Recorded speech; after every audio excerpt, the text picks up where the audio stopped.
Ito rin ang isa sa pinakamalupit pagdating sa mundo ng bangkarera, ang pambato ng Davao City, Team Doraemon.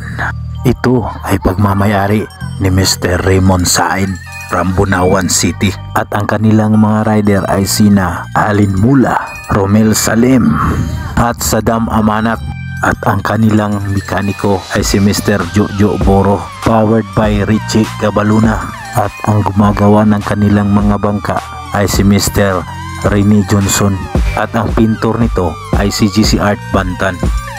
Ito lang naman ay may takbong mahigit kulang 115 kilometers per hour, powered by ProQuip engine and RST propeller.